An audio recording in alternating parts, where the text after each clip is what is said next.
Welcome back. In this video, we're going to focus on making connections. So in our previous videos, we explored an experiment on how environmental factors affect the growth of plants.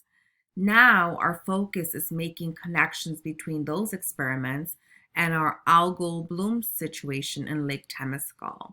So we're going to be looking at those very same environmental factors, and we're going to take a closer look at how they affect algal blooms. So in this lesson, we're going to be making two stops.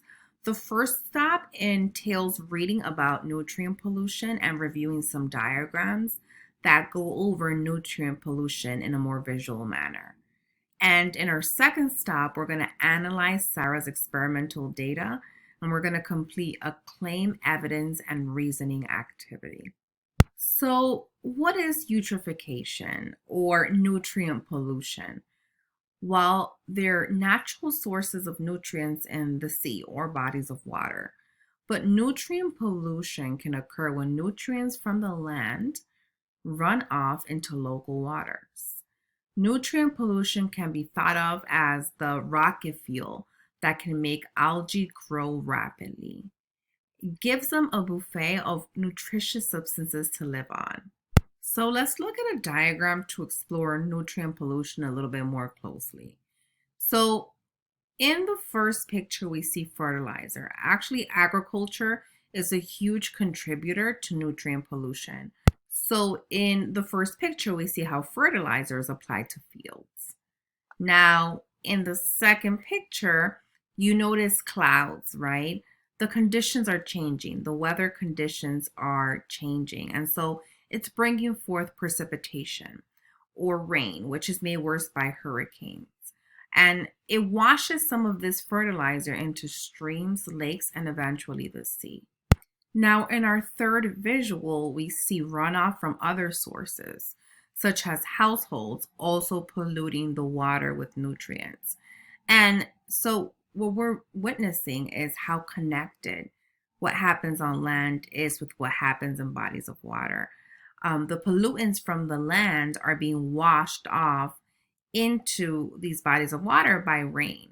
And so that's why we learned about that in our weather unit, because it's such a powerful force in the whole process of getting these nutrients from the land into these bodies of water.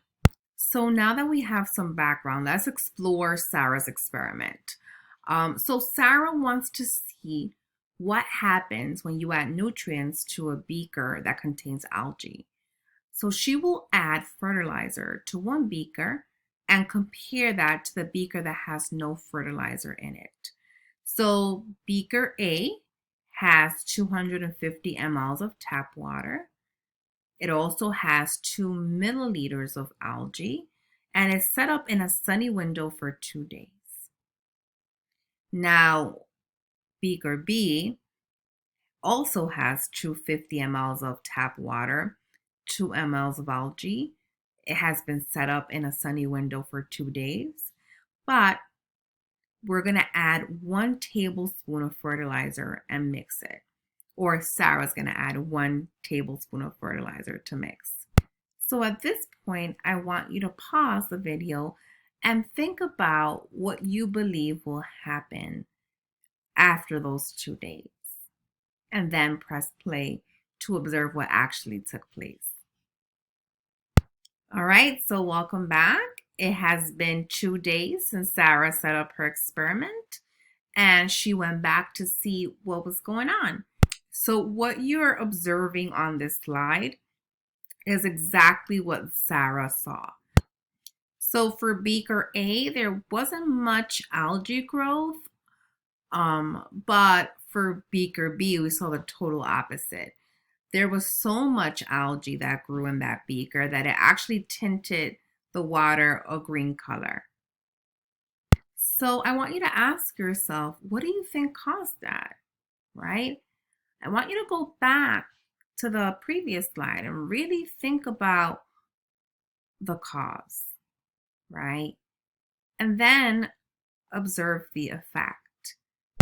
I think once you take some time out to look at both the cause and the effect, things are going to start clicking and you're going to see things a little bit clearer.